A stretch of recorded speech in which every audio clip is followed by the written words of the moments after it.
Poetry Center, bringing poetry to Paterson since 1980 at Passaic County Community College.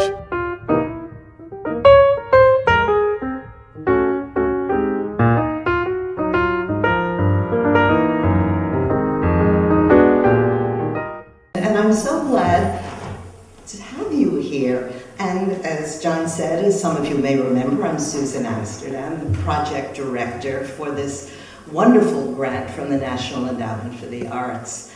We are so grateful to have it. And some of you are experienced poets, have been writing for years. Others, like me, I sat in on some of the workshops myself, who are not poets, maybe like me, an experienced writer, but certainly I never wrote poetry. But none of this would happen without the executive director of the Poetry Center here at Passaic County Community College, Maria Mazziotti-Gillen.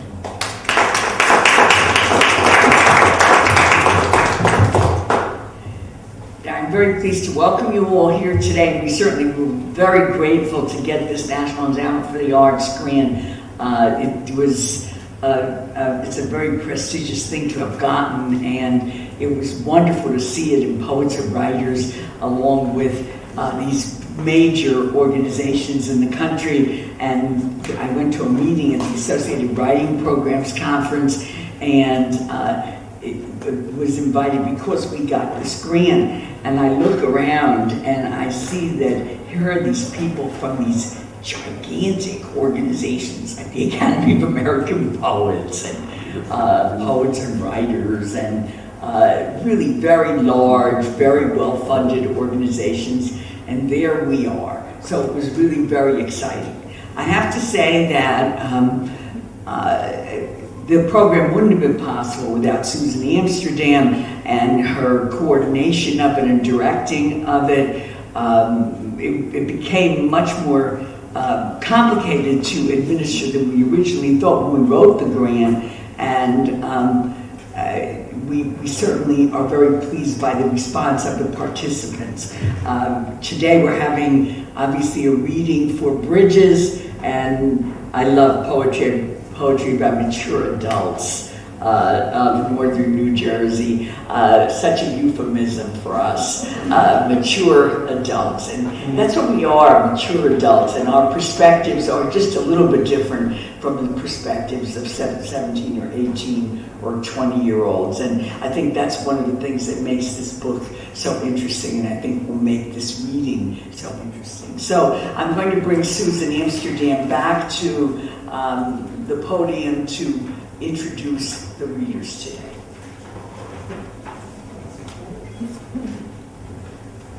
Thank you, Maria. As some of you, I don't remember in which workshops I had mentioned that the grant was really for senior citizens, but I just didn't like that term.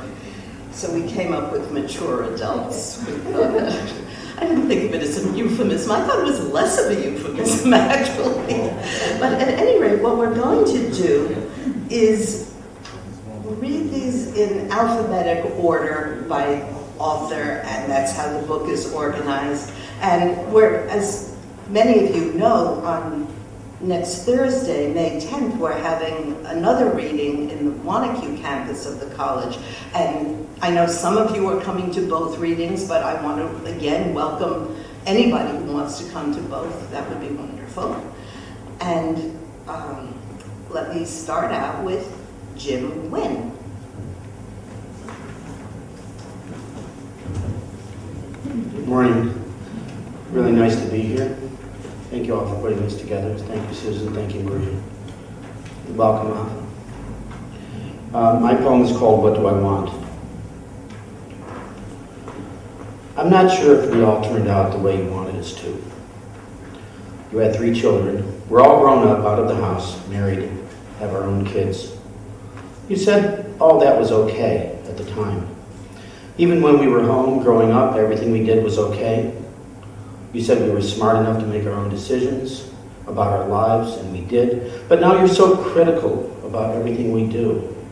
Whatever happened to everything we did was okay. We're all getting up there in age, but you treat us like we were still kids. Like we didn't grow up the way you now think we should have, instead of the way you let us. If you don't like what one of us does now, you change your phone number. How juvenile is that? So we all have to scramble to find a way to contact you. Our cousin is the only one who knows what you're doing. Why him? And when we get him on the phone, it's like an audience before the regent, and he'll give us the number if we pay proper obeisance, if we love, honor, and respect you. All that. Whoever said we didn't? When I left home, I met a lot of people who became my family, and none of them made me pledge allegiance for the mere idea that I owed it because of a title. Mother. What's that? What do I want from you? Nothing. A phone number so I can call. What do I want from you? Nothing. To be your son.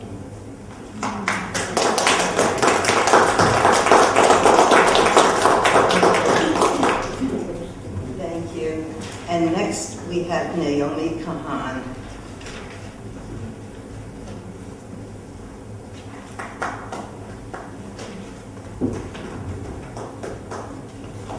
This is my first time reading before anyone. I will always remember. Naomi, honey, push that microphone Down. Is that better? When I first met you, I was 19, young, naive, innocent. You were 26, on a blind date with my sister, returning home at the end of the evening for coffee and dessert. I glanced at you, and you became my dessert, the object of my desire. You in a pinstripe suit, looking so unlike other dates, looking like a man and not a boy, looking like the future. How could I help but flirt with you, throwing caution to the wind? I charmed you, I engaged you with behavior surprising even me. When you left, you whispered in my ear, I will call you. Promise, hope, joy filled me. Not the shame I should have felt at overshadowing my sister and her possible dreams. You are gone from me now. Only memories remain of that young girl and that handsome man who became my beloved, my partner, my life partner. Death has paid the last visit. I would flirt with you again, wrap my arms around you, hold you in an unending embrace if I only could. Your illness destroyed your mind. It kept you from knowing me. It became the permanent separator of our lives, even while we lived.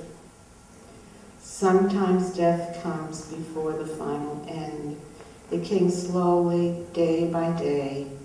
You slipped away by degrees, your body and your mind both vanishing.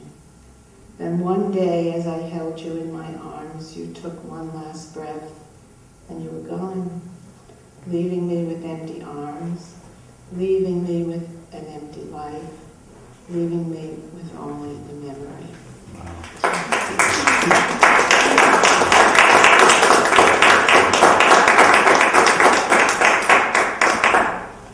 Thank you. And next we have Marge Kellerman.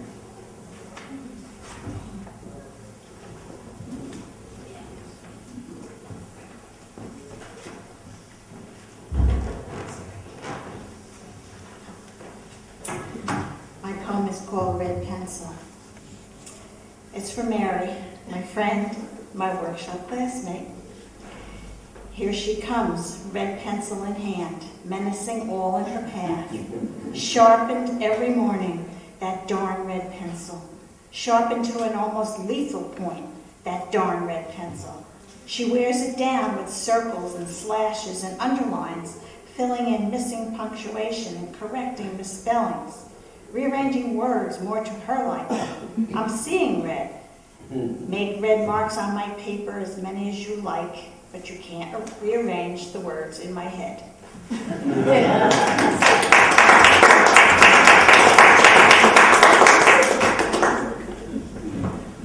Thank you. And now, Carol Lane.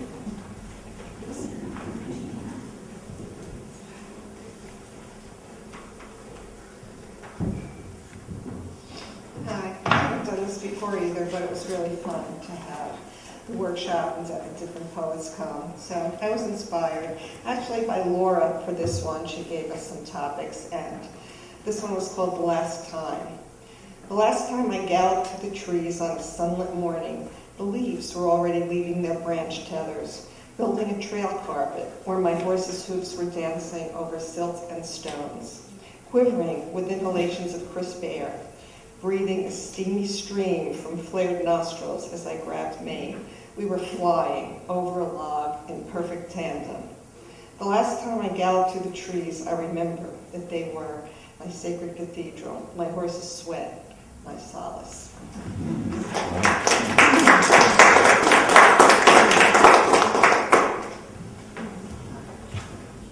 Thank you. And now we have Elizabeth Marchetti.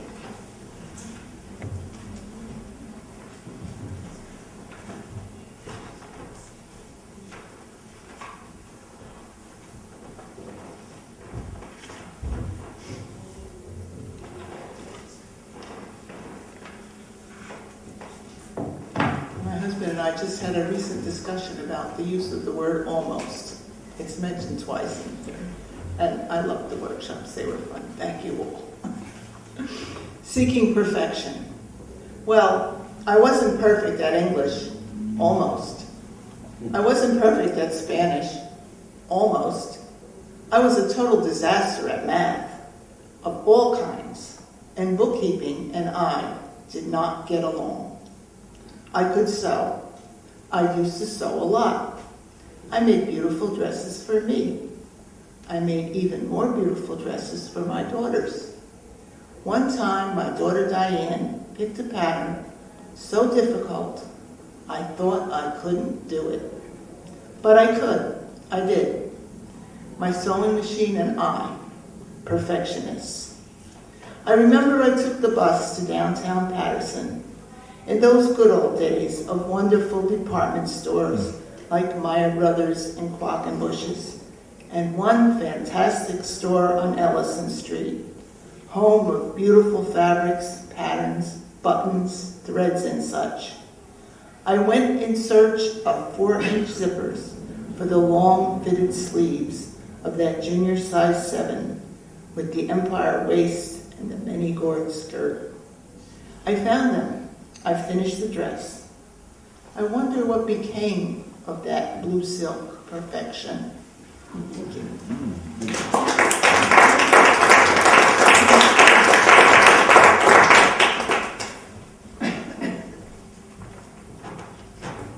Thank you. And Donna Spector. You made a giant alphabetical jump. What my body told me. I threw up on Gerald Hawley in 4th grade because Mrs. Grape wouldn't let me go to the bathroom. But that wasn't as bad as the time I was 4, when my father took me to Don McNeil's radio show, and all of us kids had to laugh on stage at comics that weren't funny. So I threw up on Dagwood and Blondie. But that wasn't as bad as when I was 14. And I threw up in the bushes because my mother dragged me to a Hollywood audition where all the girls were blonde, blue-eyed, and could cry on cue. So I quit throwing up for years until 1988, when a Southern writer came to read his novel to me on my birthday, and I threw up on him and his opening pages. But that wasn't as bad as the time I threw up and passed out in bed, while my French lover watched but finally rescued me.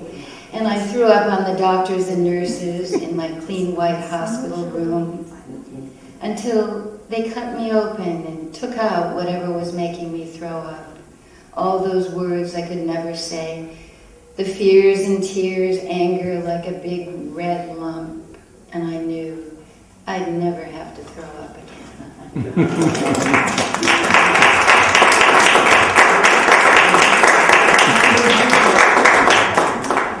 Thank you. And Seema Tepper.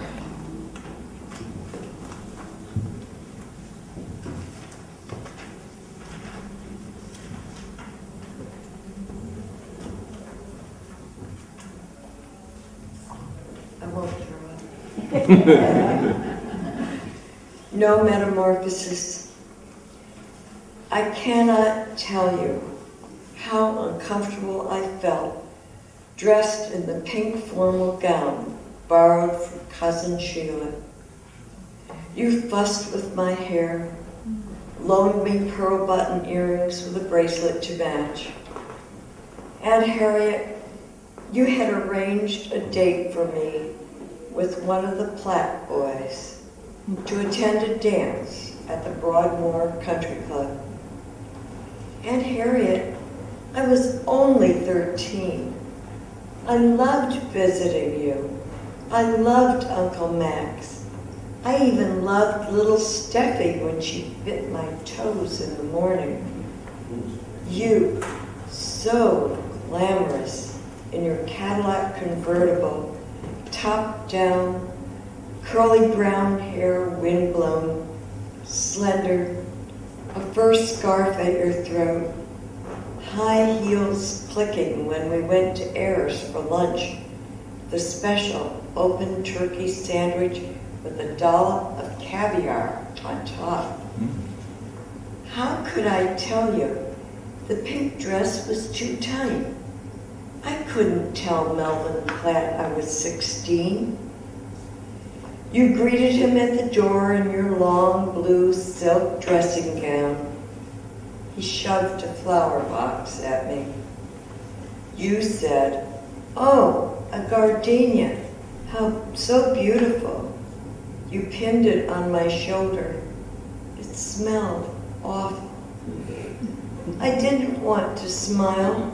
My braces would show. I said, "Thank you." I wanted to say, "Please let me stay here. I'll sit on the plush sofa and read, eat dinner from the Fiesta-ware dishes, play checkers with Uncle Max, help you shape the chopped liver like a pineapple and decorate it with olives." You put your green jacket over my shoulders, kissed my cheek, and told me to have fun. Melvin Platt and I got into the elevator, emerged on the ground floor, went to the curb where Mr. Platt waited in his Lincoln. Oh, Aunt Harriet, I can joke now that you taught me to smile at any discomfort being beautiful might entail. I was 13. A girdle? Nylon stockings? Oh, Aunt Harriet, somehow you had always known when I needed a fuzzy pink sweater or a set of Honey Bunch books. What made you think I could become a glamour puss and mix with the rich kids? Whatever happened to Melvin Platt?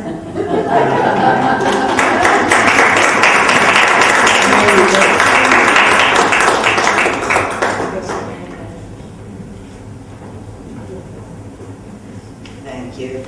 Now, have any of the participants come in when I wasn't looking and I didn't, everybody has read? If so, then I will read my poem. And as I said, I had not written poetry, but I was in Maria's workshop, and this is the result. My love, you were such a big man. At 6'6", you towered above us all, reminiscent of a patriarch with your gray beard, sonorous voice, and commanding manner. I think of you seated behind your massive desk of polished mahogany, an emblem of the authority you enjoyed. You loved to take care of me, and I loved it too. Your strength reassured me, and I felt so safe. You were still strong the evening of your death. You had insisted on coming home to die in your own bed, in your own home, all the while instructing me how to manage my life without you. You were brave. I was terrified. But 7 years have passed, and I'm in a different place from where I was that night when I needed you so desperately. Yes, I'm alone and often lonely, but no longer needy, and I feel disloyal.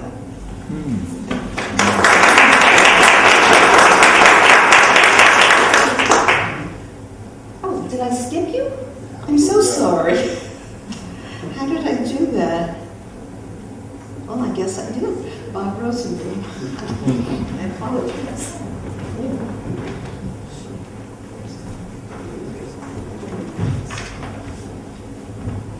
I have a large print edition to read from. The poem is Lily Sunshine, and it's based on 2 prompts from the workshop that Laura Boss ran. And one of the prompts was the day I got married, the other prompt was the day I got my driver's license, so I sort of combined these 2. It won't surprise you to learn I met my wife as the result of a funeral through the grieving widow who had just buried her 4th husband, Willie Sunshine, cousin to my great-uncle Lipa, First World War veteran on the side of the Russian army, probably white Russia, bloodstains on fresh snow, trudging through the outskirts of Moscow, Lipa with a residual scar just below his right eye where a bullet entered and exited, and Willie, loudmouth extraordinaire, court street lawyer, investigator, ambulance chaser, disbarred attorney, never finished law school, never passed the bar, whose pants would ride up around his beach ball-sized crotch, Willie from the 2-foot zippers, and Willie's wife, so utterly not beside herself, so not full of tears, whispered at his graveside, after my ceremonial full shovel of dirt, "Have your mother call me, I'll give her my grandniece's number." And my wife couldn't have been more furious, more enraged at her mother for being so compliant, for being a co-conspirator in this eventual marriage plot. Catalyst, provocateur, family traitor, Yenta. And we met on the corner of Cropsey Avenue and Bay 47th Street at the bus stop. I had my father's Olds 98. We both thought we looked okay, which was okay. We were both hard up and lonely. She liked me because I called her when I said I'd call. I didn't stand her up by the phone like the jerk she met at singles bars. Now that you know how I met my wife, it won't surprise you to hear that the day I got my driver's license 9 years before, I road tested on Stillwell Avenue and Avenue Z in Brooklyn, wore white socks and dark pants and a white shirt. I trimmed my sideburns. I didn't want the road test guy to think I was even remotely a hippie. I passed with flying colors. I didn't hit the curb when I parallel parked. I didn't overturn at the corner sewer basins. He asked for a K-turn in the middle of West 15th Street, and I gave him the best one I had. And then at night with my father's car, I drove my friends down to Coney Island, where we went on bumper cars again and again, crashing into each other, laughing our heads off, banging into strangers, thugs and their inner girlfriends, honest students gone wild, ending up on the siphone, hands up in the air, eating pickles.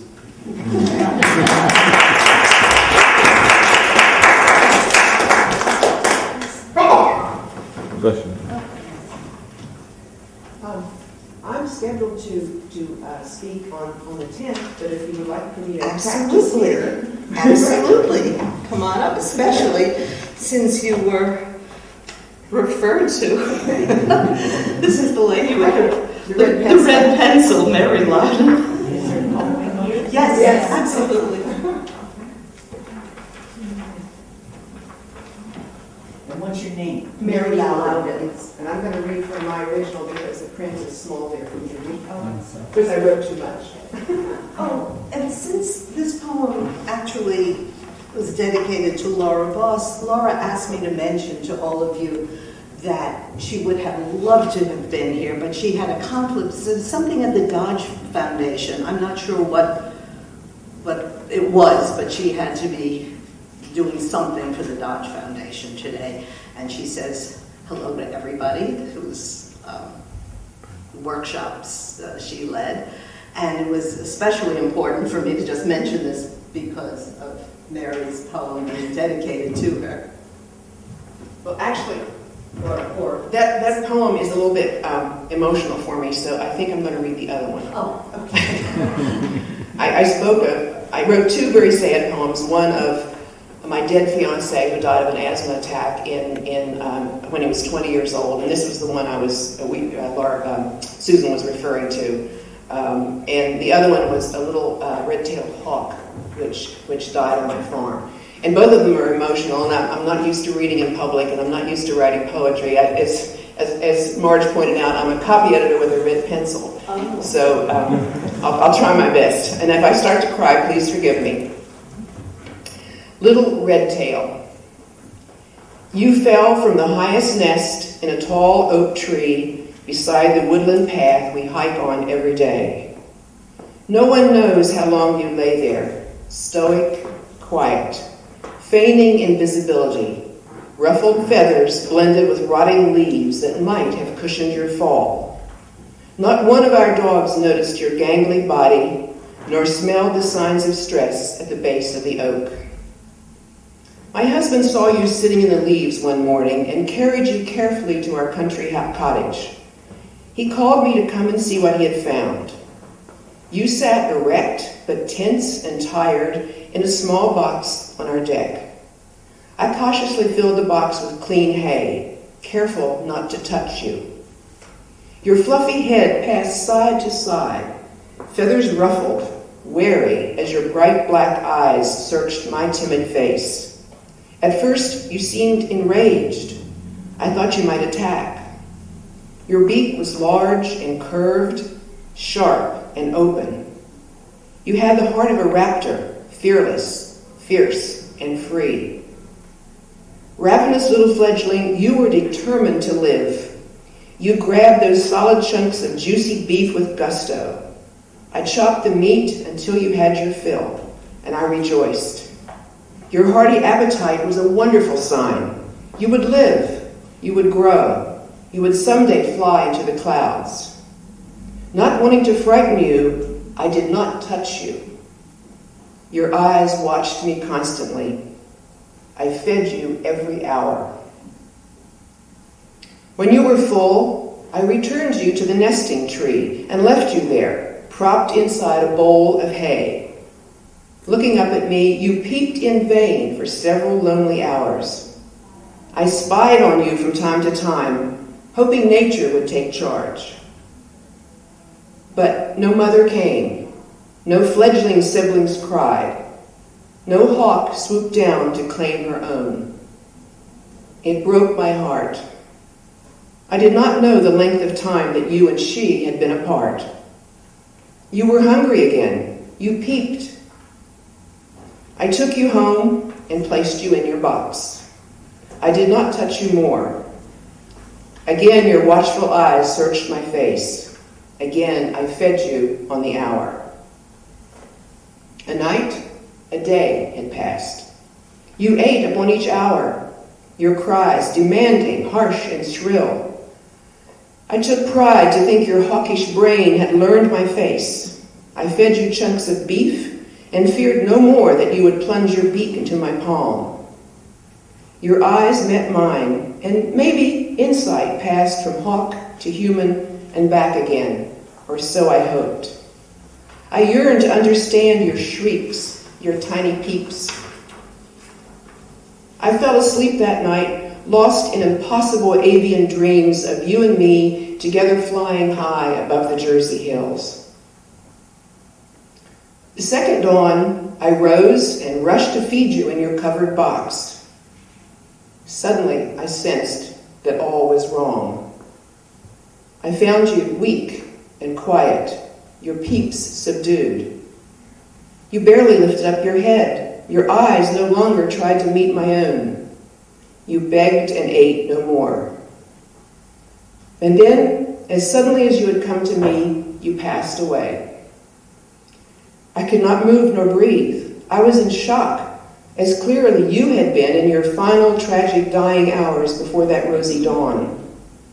Your dangling, gray, disheveled wings spread out between my hands. Your head fell back, your belly up, as tears streamed down my face. At long last, I examined you in depth, in death, and found the awful truth. Oh, tiny baby red-tailed hawk, your zest for life had known no bounds. Your instinct to survive was strong. You ate to live, though you were dead. I found the gaping hole within your chest, the pain that you concealed. From tallest tree, the longest, hardest fall, it took its toll. That fall, or some attack from land or air, had injured you, and multiplying maggots had sapped your waning strength. As you ate the beef with gusto from my hands and peeped for more, just the same, unknown to me, those wily worms were eating you. Long before we found you, before I tried to help, your fate was sealed. From me, your suffering was concealed. But your hawk mother knew. She surely knew and flew away and left you there beneath the tree to die. I cried. My best intentions only served to lengthen all your pain. I held your body in my hands and mourned for what I did not know and could not change. In life, you were in death. There was no saving you. I carried my lifeless baby into the early morning sun and placed it in its little box with hay.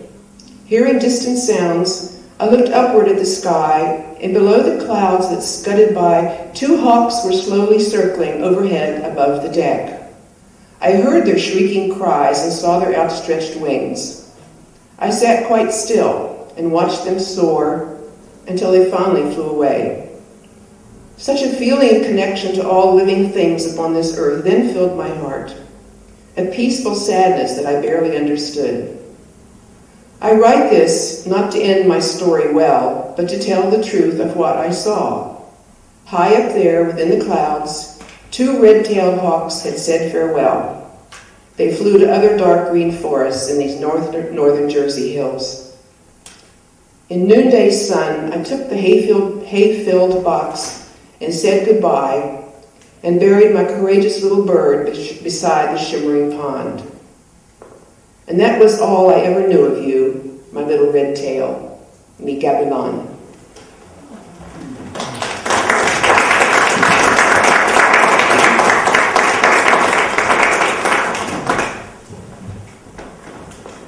Thank you.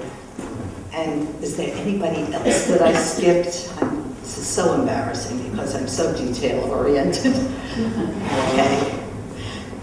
And this has been such an honor. I know so many people have said to me that they were so pleased to be able to be involved in writing poetry and reading poetry, and especially in front of a renowned poet, Michael Weaver. That makes it even a bigger thrill. And do you want to take just a few-minute break, or do you want to move on? What do you think, Maria?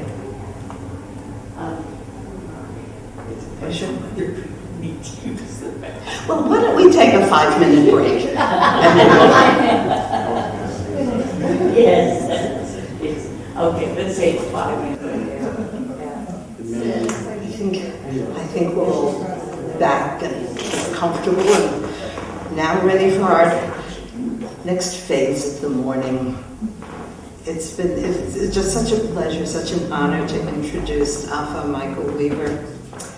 He'll read some of his own poetry, of course, and maybe tell us a little bit about his background, which seems to be so fascinating to me. I'd like to hear myself. I'd like to hear a little more about it, so I assume you would too, because he's been a Pew Fellow of Poetry and taught in the National Taiwan University and Taipei National University of the Arts in Taiwan as a Fulbright Scholar. And he currently teaches at Simmons College. But I know I'm personally curious how you ended up in Taiwan. And I hope you will satisfy my curiosity and everybody else's also. So now please help me welcome Alpha Michael Weaver.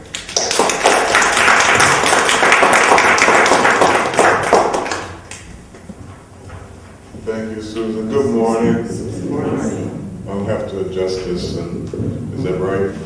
Okay. First of all, what a pleasure it was to sit there and listen to you read your work and sit there and think about how important poetry is to us when we're looking at our lives, and our lives sort of make sense at some point. Well, our lives make sense at various points, but as we get a little older, then it makes a little more sense. Right? I'm 60, I'll be 61 in November, and Maria said, "Oh, you're still a baby." Not to my son, he said, "You're an old man." Okay. How did I get to Taiwan? Well, last night I was watching Dr. No on my iPad. Remember Sean Connery? It was 1962 when that film came out. And it's a really, to look at it nowadays, it's kind of odd because they had a white actor playing a Chinese man and a woman who looked to be Eurasian playing a Chinese woman. And the black characters had this strange dialogue, but when I saw the film, I was 10, almost 11 years old. I thought it was the greatest thing I'd ever seen. And one of the things about it was, the Sean Connery films started to introduce martial arts into our urban communities, right? And so among working class kids, Kung Fu and karate became the thing. And that's sort of how I got started on China, and a couple of years later, someone gave me a copy of the Tao Te Ching. I was working in the factory. Worked in factories for 15 years because I was one of those dropouts from the 60s, And so it just kept building and accumulating. So I was in Boston taking Tai Chi up there. I had to switch to a new Tai Chi school and I moved to Boston, as they say. And a really stiff place up there. And so my Tai Chi classmate used to teach English over there. He'd go back and forth teaching English on his own in private schools. And he said, "You should apply for Fulbright and go over there." And he kept after me. I said, "Okay, Joe, I'll do it. So I put in, and it came through. I said, look at that, it actually came through. So I ended up in Taiwan teaching at National Taiwan University and Taipei National University of the Arts. And when I came back, I started studying Chinese when I was 50 years old. But I think I'll start today, to answer your question, that's how I got to China. It was Dr. No. But I want to start off with a New Jersey poem. I think of New Jersey and I think of Maria Gillen. Maria's the president of New Jersey. I used to live in East Orange for a few years with my third wife, and I used to catch the bus. This is called mass transit. I caught the bus from Seton Hall when the law school when it was down by the train station before they built the new Seton Hall Law School. Mass transit for Sonia Sanchez. She sat at the front near the driver, watched as new riders dropped their change and flash passes. She sat stoical and grim in a dress blue like the passive colors for a baby boy, or the blue of peace. Everyone jostled along with the creak and moan of the bus that strained to fit the contours of earth like a worm in a straitjacket. I peeked over the shoulder of the woman in front of me to read her Haitian newspaper. I caught the bold print in an ad for a get-rich scheme, Devenez riche maintenant. She read slowly and intently, while the rest of us ached silently for a quiet ride home. In all this intimacy, we were thrown together with strangers, grandmothers who returned from shopping where merchants devoured the poor, young women who carried books home from college, the community college where they battled like Marines for their hope, and me with my briefcase and poetry as I rode back from the law school. All of us ate for a quiet ride home. The woman in blue erupted but did not change her face. With the same smile, almost a grimace, she said, "Better get ready for the judgment.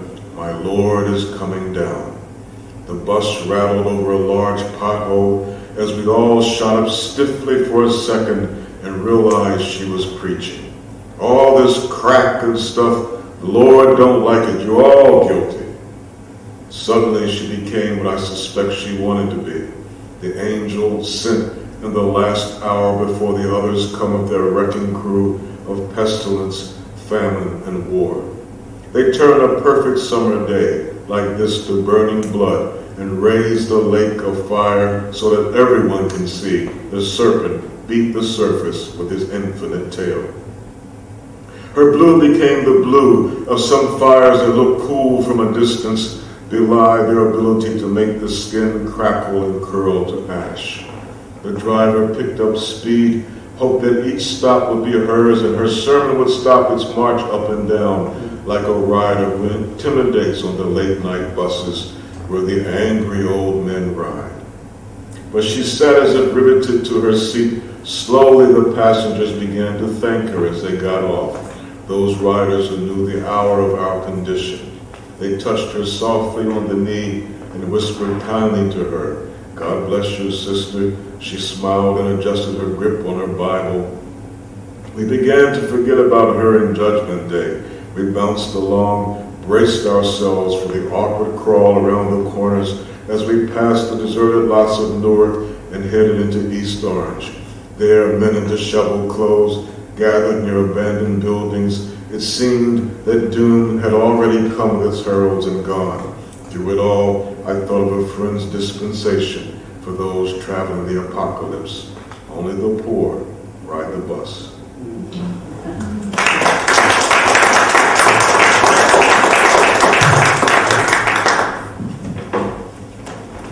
You know, we have an African-American president, which is a little bit of an odd thing because he actually is African-American. His father's from Africa, his mom is from the U.S. And he's not entirely popular with African-Americans, as you can tell from Cornell West and Tabitha Smiley. He's raised all kinds of dandruff, you know, and but I think about history, and I'm trying to employ a little hip-hop in some of my poetry in subtle ways, you know. I don't like the misogyny, I don't like the violence, but the way they use language and recurring patterns in the line is really interesting. It makes you think about the stress of meter in poetry. But the other stuff needs to be worked on. But anyway, in terms of history, South Carolina was the richest state in the country just before the Civil War, right? And but it was a peculiar place because the Africans who worked the plantations were from Senegal and Sierra Leone, where they grow rice. And plantation owners preferred Africans from those areas because they didn't have to teach them anything. They came here and they knew exactly what to do. As a matter of fact, there's a culture that grew up around that area, the coast around Charleston, the Gullah, and they have the language, they retain the language, even make the same baskets that they make in Sierra Leone. The weather was so bad that very often the plantation owners had to move upland, and malaria they couldn't handle it. But the Africans were used to that kind of humidity and moisture. So they would turn the plantations over to the African overseers, they would move upland. And so in the history, there's this kind of cycle of leaving property and businesses to trusted black people to run. So I said, well, now they got a country. You know, so. A South Carolina state of nation mind, after Jay-Z, the hip-hop man. Mosquitoes drove whites upland to count money black overseers made. Mosquitoes made the air grow whelps on skin, unused to what makes money. The sun boiling Charleston Harbor, boats chugging through the marsh with rice. Mosquitoes, not blacks in their congresses of prayer, disease like the riots in the land. The Second Civil War, when Brown decisions set free Middle Passage ghosts, free so blacks could own corners, drive whites to the hills, suburbs choking with Nigerian petroleum. Back to Africa again for investment capital, triangles of oil, dope, experimental drugs. Mosquitoes drove whites upland to count votes when the cities turned black and black mayors won the empty space of abandoned plantations. Mosquitoes, insects, with some grand connection to God, wings pulled apart by children who voted the first black man to oversee a country tearing its own guts apart to escape history.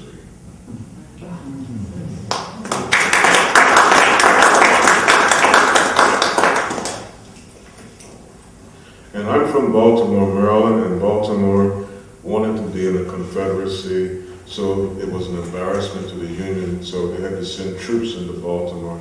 And Federal Hill, there's a cannon overlooking the harbor. The troops threatened the city.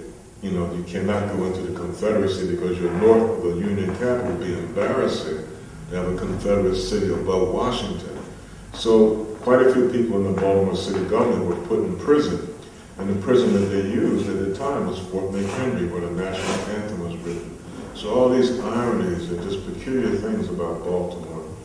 And Baltimore is a place where the first military casualties of the war took place. I moved to Boston, they said, oh, there's the Babe Ruth curse from Boston. The Red Sox will never win the World Series, right? Babe Ruth was from Baltimore, right? But the first casualties of the Civil War were when the Massachusetts 6th Regiment came through the city. And they were a group of musicians, young boys. They had instruments, and they had to walk from one train stop to another. And when they walked through the city, people from Baltimore came out of their houses with pickaxes and clubs and killed about 6 of the boys. Baltimore, my hometown. And this is for Abraham Lincoln. Abraham Lincoln leans over the balcony, Ford's Theater, Washington, D.C., April 14th, 1865. In the moment magic happens on the stage, it is the broad explosion of a coquette's smile, the tiny part of a second it takes to remember Springfield. And I forget how far it is to the ground or to the stage, or how tall I seem to myself when I am sitting here rocking, some broad loom weaving away our endings, and how deep the hushing wish of this melodrama, the way it winds itself out of an actor's memory, skips over the real acts of a life, mixes with them to make this fiction, a tapestry of white lies I see, now lowering my head softly to my lap, in the smoke of powder from a pistol, no sweetness now, no lifting gaze from a parasol, only the sweep of this curtain, 1,000 final ways, now one.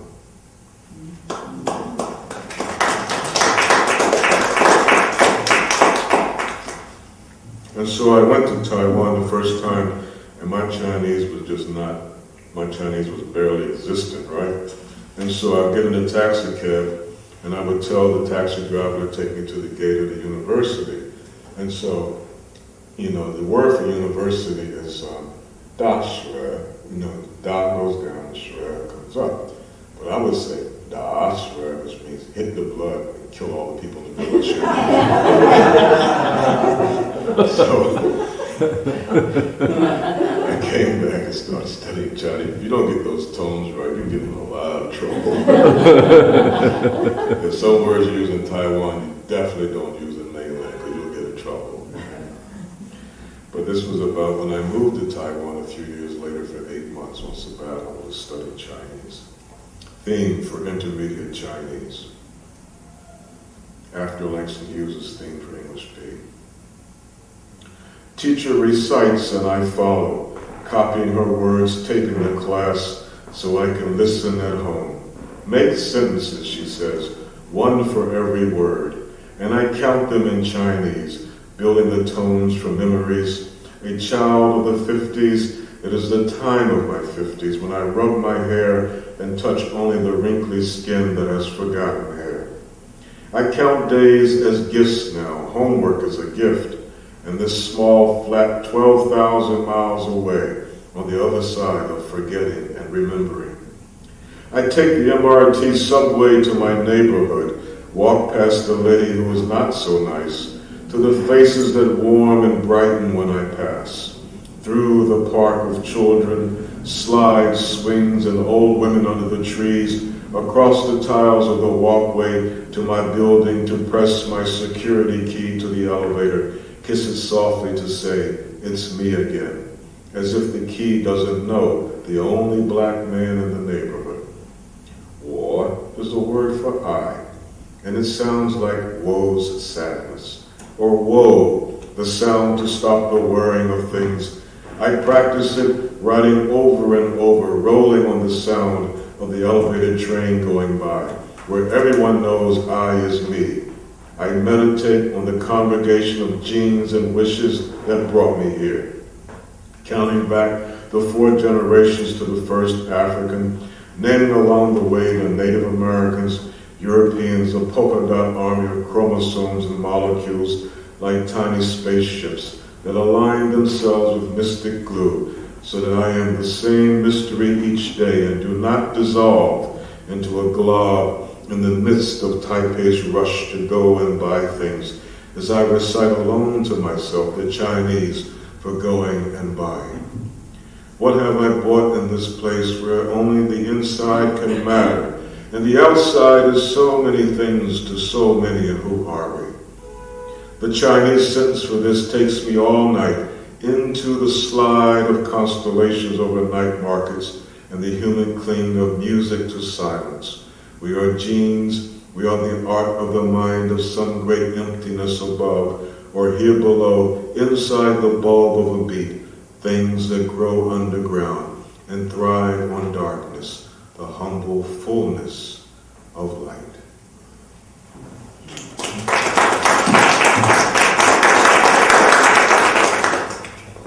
Now, the characters here on the side of this book, this is the Plum Flower Dance. It's a reader, 20-year overview of my poems. And it's May, Wu, and May is a word for plum. Wu is part of the word for dance, Tiao Wu. So in Chinese, when we're discussing a character, we say, and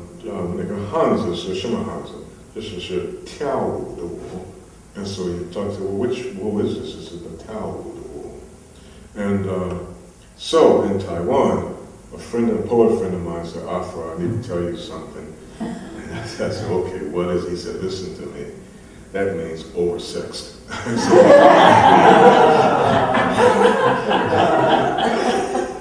said, okay. Maybe that'll work too, you know.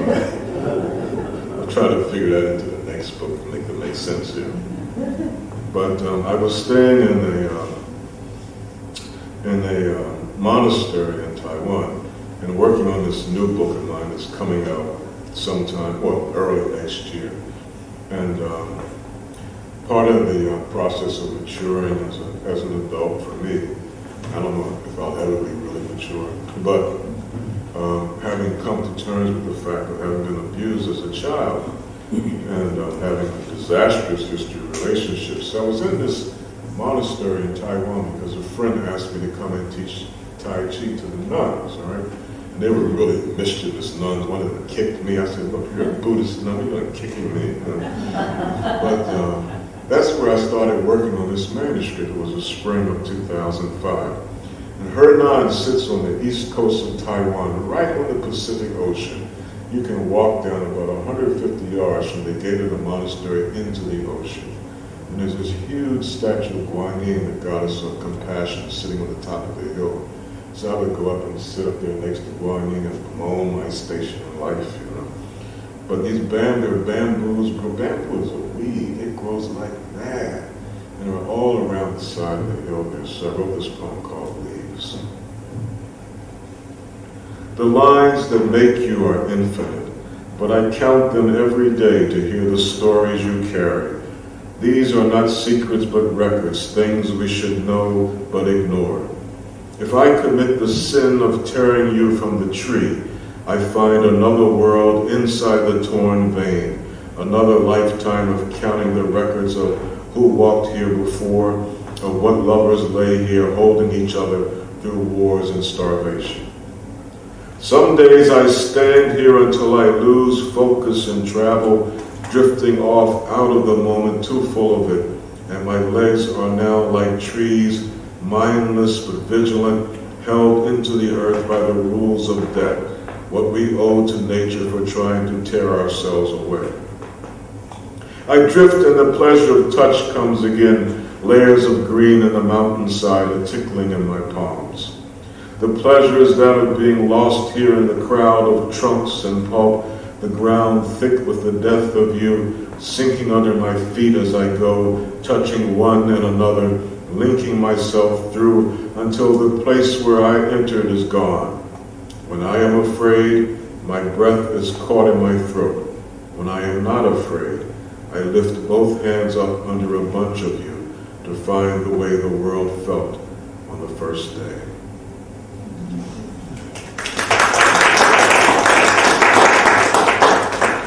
A love poem, The Link. On a bench, two lovers kiss at lunchtime and longer, long after we are back in the office, peeping out the windows at them, wondering what jobs they have. And one of us pokes the other to make us laugh, and some of us laugh while others climb back into working, picking through computers and papers while we wish for a home with whatever is there. Loneliness, or the house crammed with voices, or the confusion of all those things together, while somewhere in the bound tongue of things we cannot say or know, there is the world of who we are. Each little thing we do together, the nod that makes the frown, the sigh that turns curious, the stretch that reveals a body and makes lust curl in the eye, the thought of food when someone warms a snack in the microwave, all this in some tapestry that connects us through the disconnects in some master plan of the way life works, like the two tongues twisting on the bench outside our windows, locking onto each other as if to sign a treaty with paradise in the end of time, where no one need wonder why anything ever happens.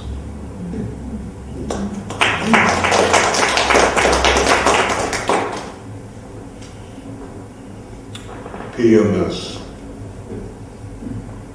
My third ex-wife and I used to argue about whether or not it was a male construction. PMS. We walk on a path of knives to the stone that is your foundation.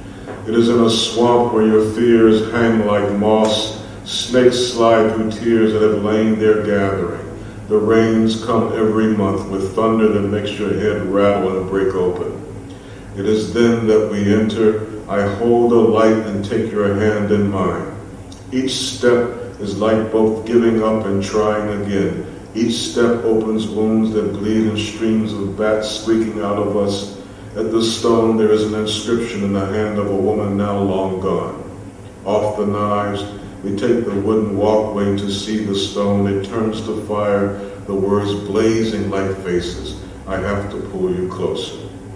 Only you understand the words here under the cry of predatory birds where the air is humid with blood. The sky flips yellow and then rumbles into black. I tell you our time is nearly gone and you cry on your knees. At last I do what I am always forced to do. I pick you up and throw you into the water. You explode into a giant flower with purple petals and gold stems. You are you again. The swamp dries to a spring forest where the stone is a fountain. Our feet forget the knives in your heart.